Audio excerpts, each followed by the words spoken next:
A continuación, Poder Ciudadano.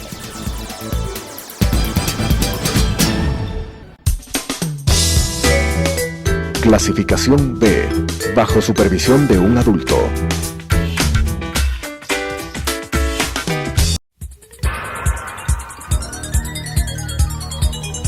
Las opiniones vertidas en este espacio por la producción y dirección del programa son de exclusiva responsabilidad de sus autores y de quienes intervienen en ellos.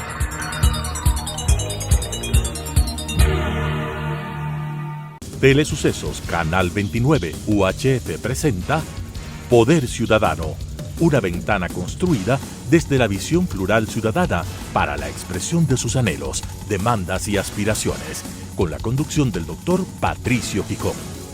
Poder Ciudadano. Más allá del deficiente sistema de comunicación del gobierno del presidente Lasso, es de justicia elemental reconocer que su primer año de gestión, en ese primer año, puso especial interés en dos ejes fundamentales de acción gubernativa. El primero, la vacunación, cuyo éxito es reconocido por partidarios y adversarios, llegando a ser un ejemplo internacional. El segundo eje está directamente relacionado con la economía, con su reconstitución, ordenamiento y reactivación. En ese marco de acción, Guillermo Lasso puede reivindicar ante el país que los índices macroeconómicos le han devuelto al Ecuador confianza y credibilidad ante organismos multilaterales de crédito. Naturalmente que existe una gigantesca deuda social que todavía no ha sido pagada.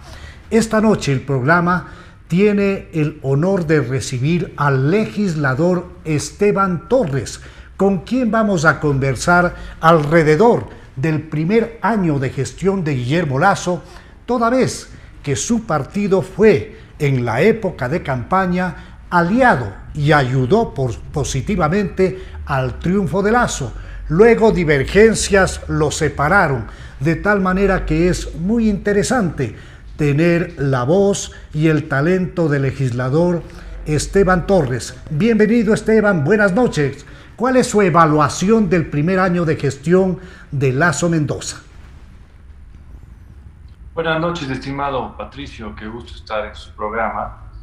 Bueno, mi balance sobre este primer año de gobierno sin duda es un balance, le diría yo, no creo que es positivo.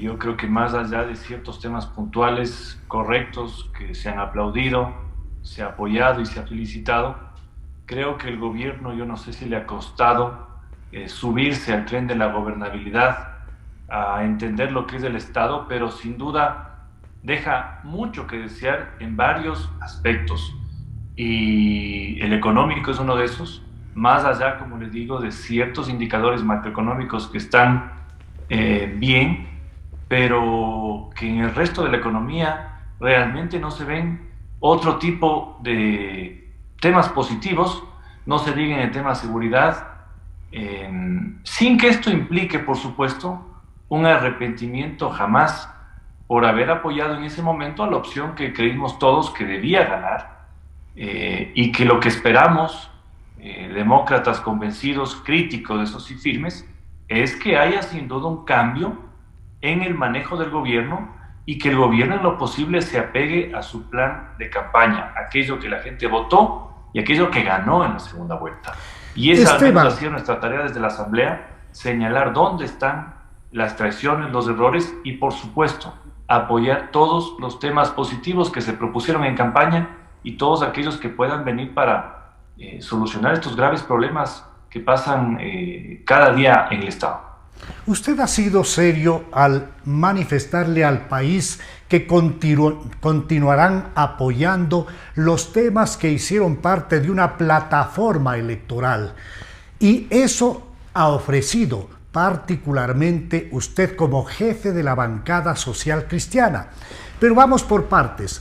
¿Qué elementos considera usted deben ser rectificados o a dónde tiene que apuntar el gobierno nacional en su segundo año, partiendo naturalmente de reconocer que el tema del éxito en la vacunación es innegable y que la macroeconomía tiene naturalmente algún factor interesante en función de lo que significa poner las finanzas públicas en orden.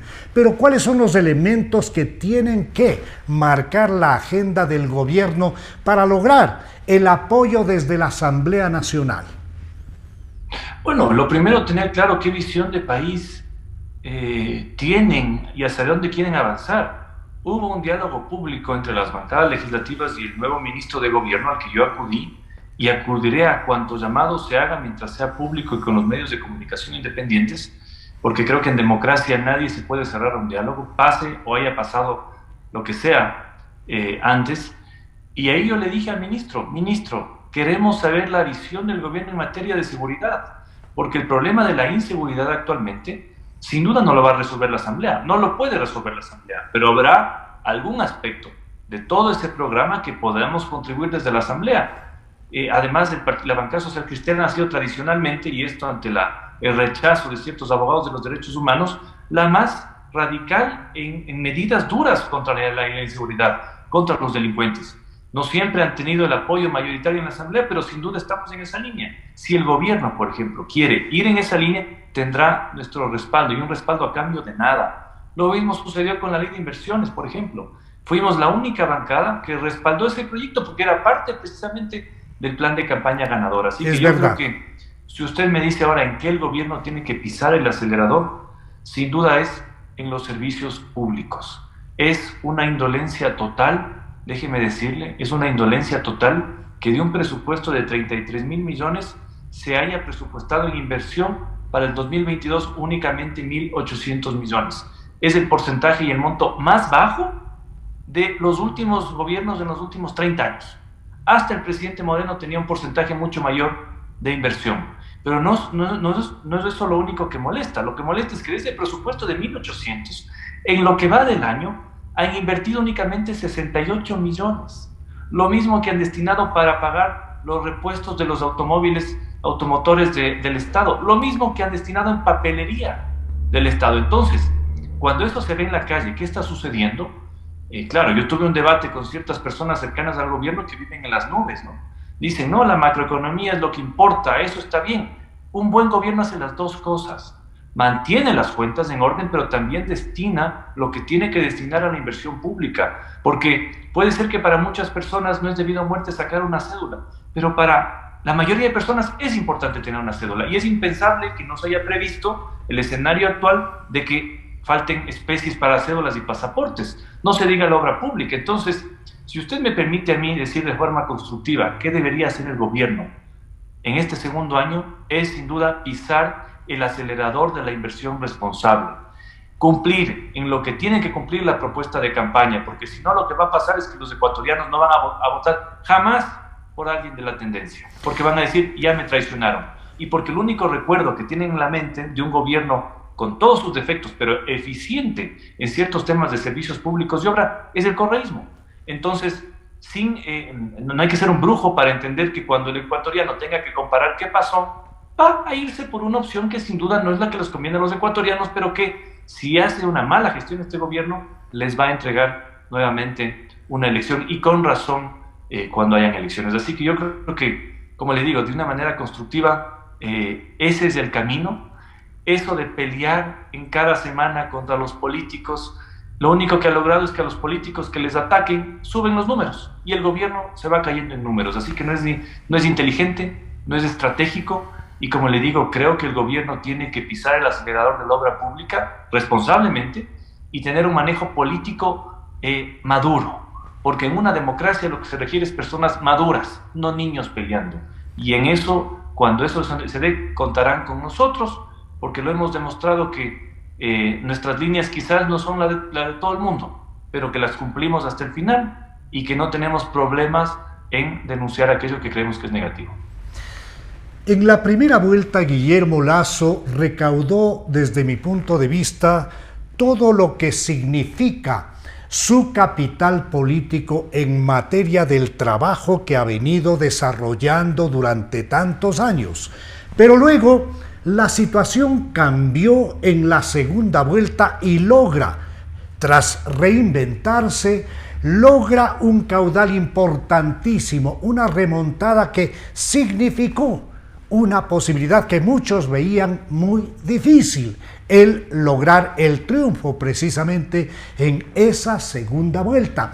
Y gran parte de la operación, de la captación de votos para esa victoria electoral, estuvo en la línea de evitar el retorno de la cleptodictadura correísta.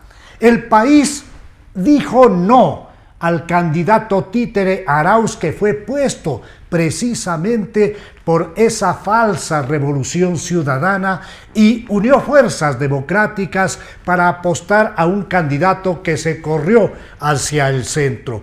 Pero luego, en la Asamblea Nacional se da una operación política de alto riesgo que significó realmente una respuesta de rechazo de un conjunto social que no había votado para que se dé luego una unidad con socialcristianos y correístas. ¿Cuál es la justificación histórica para haber dado ustedes ese paso en la Asamblea Nacional, que fue lo que provocó en definitiva ya la separación del actual gobernante? A ver, yo creo que sin duda un componente no mayoritario, pero sí importante en los votos de la elección presidencial quizás fue por el anticorreísmo. Quizás sin duda. Una parte, sí es cierto que hay un componente importante del anticorreísmo, pero yo no creo que uno puede hacer gobierno o gobernar con fanatismos de ningún sentido, Y lo que estamos viendo ahora es que luego de romper ese acuerdo que iba a ser público, conocido, para de alguna manera ordenar a la Asamblea Nacional, porque no era un acuerdo para absolutamente nada más, lo que hemos visto es que en vez de esa política de la transparencia, del acuerdo público y conocido, hemos pasado al acuerdo por abajo de la mesa. O sea, ¿quién puede dudar acaso que la abstención en materia de impuestos fue parte de un acuerdo? Es imposible negar eso, Y ahí hubo el primer paso del acuerdo entre el gobierno y entre el correísmo. Luego vamos a las amnistías. ¿Quién puede dudar que los 13 votos que salen de la bancada de gobierno son con los que se alcanzan los 92 para otorgar las amnistías a personas que no se merecían amnistías? Porque no estaban solo gente de octubre con delitos que no podían ser susceptibles de amnistías. Estaban mineros ilegales, estaban invasores de tierras. Es decir, ¿quién puede dudar que en esa operación también hubo un acuerdo? Yo lo que hubiera preferido es que los temas se hagan de forma pública, porque en democracia, déjeme decirle otra cosa, hay mucha gente que decía hay que excluir este grupo. Pero cuando ese grupo tiene un caudal de votos, tiene una representación, y me refiero al correísmo, de casi 47 asambleístas, ¿cuál es la lógica política? ¿Se les aísla y se les permite crecer como han crecido en esa suerte de te alejo de todo? Y vean ustedes cómo están los números de ellos ahora, incluso los números de credibilidad del presidente Correa están en 49%, del presidente están en 20%. Entonces, yo sé que a muchos eso no les gusta, de entender que en democracia lo mejor es arrastrar a todos los jugadores a ese juego de la democracia, no excluir a nadie. Vean lo que ha pasado en España. Yo soy muy cercano al grupo Vox. Con esta suerte de cordón sanitario que quiso establecer el PP y el PSOE a Vox, lo único que ha logrado es que el Vox tenga tantos números ahora que ya sea una opción de gobierno. Usted, Esteban, tiene razón. Sé que a muchos no les gustaba eso, pero era en su momento la operación más lógica, con organizaciones que además tienen una organicidad distinta a las otras, porque Pachacutic, con sus grandes aciertos, no tiene un liderazgo claro. Usted tiene 5 facciones, no sabe con quién se puede llegar a un acuerdo político y la izquierda democrática está en lo mismo, en una pugna interna. Esteban, usted topa un asunto de fondo. En democracia no nos pueden espantar de ninguna manera los acuerdos, pero sobre la mesa. Acuerdos públicos que sean conocidos. ¿Hasta dónde llegan? ¿Para qué se acuerda? ¿Cuáles son los linderos de aquellos propósitos? Pero naturalmente, Esteban, usted va a estar conmigo en apreciar el hecho cierto de que hay límites éticos, y con un grupo como el que representa precisamente el correísmo, es un grupo que está vinculado por todos los costados con acciones de corrupción, no solamente con dudas, no solamente con sospechas, no solamente con la inquisición propia de la política, sino con sentencias ejecutoriadas. Entonces tiene que haber, sin duda, límites éticos en ese tipo de operación política, porque si no, ¿por qué, pregunto yo, no entraron ustedes a apoyar a Arauz en las elecciones anteriores? Entonces, yo entiendo su punto de vista cuando dice que, de otro lado, existe un olor, un muy mal olor sobre la existencia de acuerdos subterráneos, de acuerdos vergonzantes, con resultados como los que usted ha señalado, y usted nos pone en una balanza para escoger qué es mejor, lo uno o lo otro. Y yo digo que todo tipo de acuerdo tiene que estar cruzado por una línea horizontal que tiene que ver con aspectos éticos. Entonces, creo, Esteban, que ese es un tema que tiene que pesar siempre a la hora de entender que, por supuesto, no se puede ejercer una política de exclusión, pero sí tiene que estar excluida todo tipo de versión antiética y de corrupción. ¿Cuál es su criterio? Estoy de acuerdo con usted, y por eso nosotros hemos marcado límites, pero los límites, creo yo, que no se los marca por la etiqueta política o incluso por la persona. Yo creo que se marca con los puntos. Entonces, ¿cuáles son los límites que ustedes han puesto? Oiga, yo conozco, por ejemplo, legisladores honorables y preparados del correísmo, con los que yo dialogo cada día. También reconozco que hay malos elementos con los que no tengo contacto. Entonces, por ejemplo, si un acuerdo político va de por medio con algo que es ilegal, con algo que no se puede hacer, con algo que riñe la moral, simplemente no se lo hace. Pero eso no excluye que usted pueda, digamos, dialogar y buscar puntos medios en algún tema. Les doy un ejemplo: las amnistías. En las amnistías habían personas que no se merecían las amnistías. Entonces, sin duda, uno no puede hacer un acuerdo sobre algo que es absolutamente ilegal. Por eso le digo, yo no soy de la idea de vetar a nadie, ni por la etiqueta política o incluso por la persona, sino por qué puntos están en la mesa. Si hay un tema en la mesa que riñe no solo con la moral, sino con lo que uno ha defendido, porque, por ejemplo, yo no puedo llegar, le cuento una cosa, hoy hubo un debate en la Asamblea sobre la fijación del precio de la leche. Quieren, a través de ley orgánica, fijar el precio de la leche, que es algo no solo ilegal, es algo antitécnico y es algo que además no va a solucionar el problema de la leche. Entonces yo no puedo llegar a un acuerdo con alguien de Pachacutic para fijar el precio de la leche por ley. Es algo que el Partido Social Cristiano no defiende, es algo que yo en lo personal no creo que es la solución. Entonces, en ese punto se desecha un tema, pero eso no implica que no hay un diálogo o no hay la posibilidad de dialogar con cualquier grupo político, porque le digo una cosa, lo ideal sería que aquí alguien tenga mayorías y no haga falta el diálogo. Eso ya lo vivimos en una asamblea del correísmo en donde habían 107 votos y la oposición únicamente tenía micrófonos, pero no tenía capacidad de alguna manera entrar a ninguna negociación. Pero el entorno que vivimos ahora es distinto, y es distinto por votación de los ecuatorianos, que resolvieron darle al gobierno solo 12 asambleístas propios y conformar una asamblea en donde nadie tenga mayorías y todos se tengan que sentar. Ahora, claro, hay un diálogo también que calcula y dice: ¿puedo tener una posición de Estado con este bloque o no voy a tener? Y con algunos no se puede tener en ciertos temas. Y me refiero específicamente con Pachacutic. Yo respeto mucho a los asambleístas de Pachacutic, pero lamentablemente hay en 25 asambleístas 26 posiciones en cada tema. Entonces uno no puede tener un diálogo para construir alguna votación porque no sabe cómo van a ir los votos. Así que, por eso le digo yo creo que uno tiene que marcar límites. No tiene jamás que sucumbir a lo que ha defendido siempre, pero no creo que te tengan tampoco que excluir a nadie, ¿no? Porque la consecuencia es que el excluido se convierte en un engrandecido, y lo estamos viendo hoy en encuestas. Estamos viendo hoy en encuestas, así que esa es un poco mi forma de entender, ¿no? Un poco la dinámica legislativa.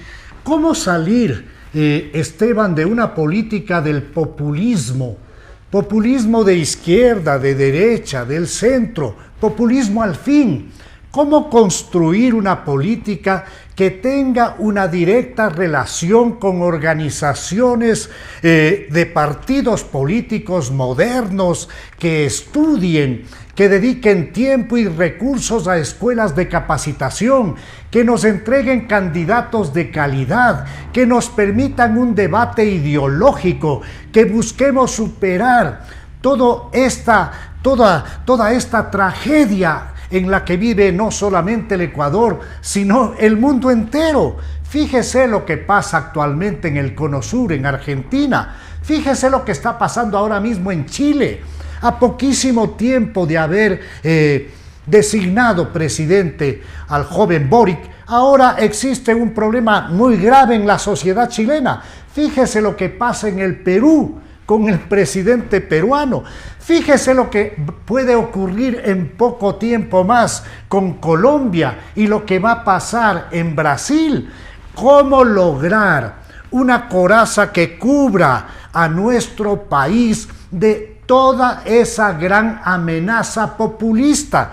Porque créame, Esteban, yo le respeto, yo le tengo especial consideración, pero no me resulta suficientemente justificable elementos que usted anota con talento, por supuesto, para establecer una estrategia de unidad con semejante grupo que tiene una línea directa con aspectos que tienen que ver con la corrupción y con la inseguridad que tiene ahora el Ecuador.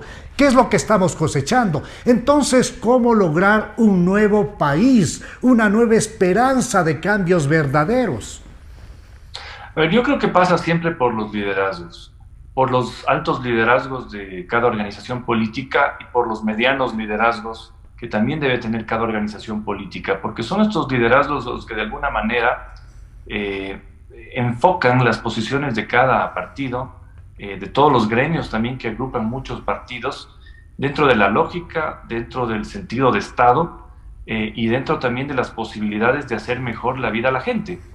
Pero esto choca siempre en elecciones con un tema de irracionalidad. El voto no es racional, es así de simple, el voto es irracional, más aún en Latinoamérica. Si no se explica cómo, por ejemplo, los peruanos, y esto decía Durán Barba, me parece, no se explica cómo los peruanos, teniendo una gama de candidatos, muchos muy buenos, preparados, con sentido de Estado, eligieron al señor del sombrerito que no sirve para nada hoy en Perú.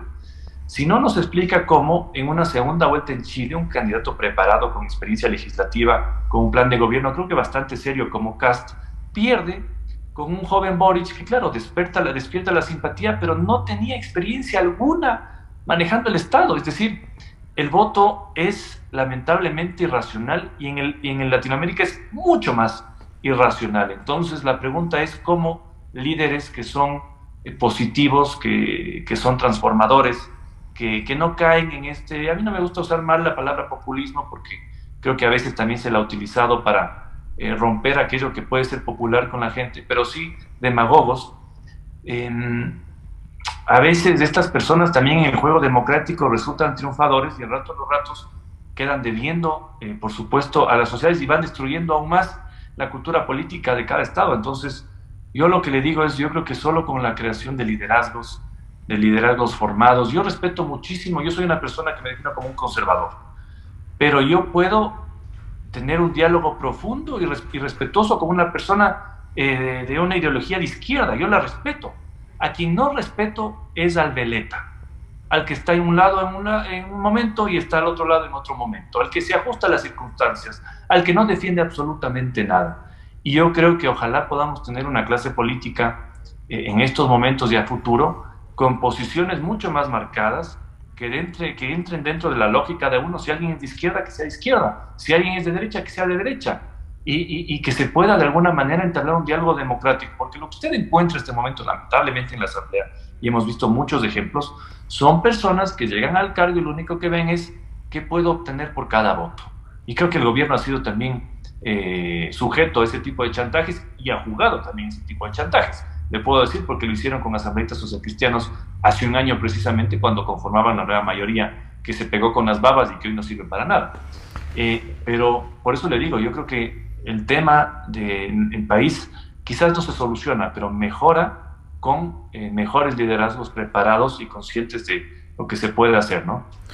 Esteban, en el último minuto de este programa, agradeciendo su participación valiosa, le dejo para que nos deje usted con un mensaje positivo en función de la tarea que tiene que cumplir sin duda usted como jefe de bloque, su bloque, usted como parlamentario, en función precisamente de robustecer la democracia y mejorar las condiciones de vida de un país que así lo merece. Yo creo que el rol está en todos nosotros, ¿no? Quienes estamos temporalmente en política tenemos quizás un rol mucho más activo, que pasa por pelear los temas de coyuntura, además de los temas adicionales que requieren la función. Es un tema también que va por los ciudadanos críticos, pero ciudadanos conscientes, por el tema del periodismo, un periodismo crítico también, pero consciente, todos dentro de un sentido de Estado, porque sin duda existen malos elementos, existen enemigos del país, existen enemigos de los ecuatorianos, y estamos viendo cómo cada día proliferan esos enemigos. En el tema de inseguridad, hay una contaminación lamentable también en las propias Fuerzas Armadas y en las fuerzas policiales. Entonces yo creo que estamos llamados todos, quienes nos consideramos decentes, y uso esta palabra en el buen sentido de la decencia, porque la decencia va por un tema de carácter interno, no por apellidos, no por nombres, no por color de la piel, por absolutamente nada, para que sea esa decencia la que inunde un poco la función pública, la ciudadanía crítica, y podamos salir de temas que nos afectan a todos. La inseguridad, la penetración lamentable del narcotráfico nos afecta a todos, y creo que todos estamos llamados a combatirlos como país y como Estado, ¿no? Agradezco al legislador Esteban Torres Cobo por su participación en esta noche. Con ustedes nos volvemos a encontrar en la señal de Telesucesos el próximo viernes a las 21 horas y el domingo a las 21:30. Una buena noche.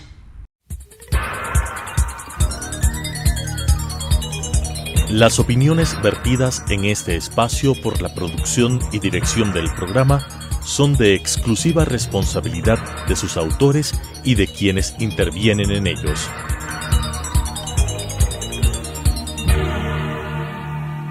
Telesucesos Canal 29 UHF presentó Poder Ciudadano, una ventana construida desde la visión plural ciudadana para la expresión de sus anhelos, demandas y aspiraciones, con la conducción del doctor Patricio Picón. Poder Ciudadano.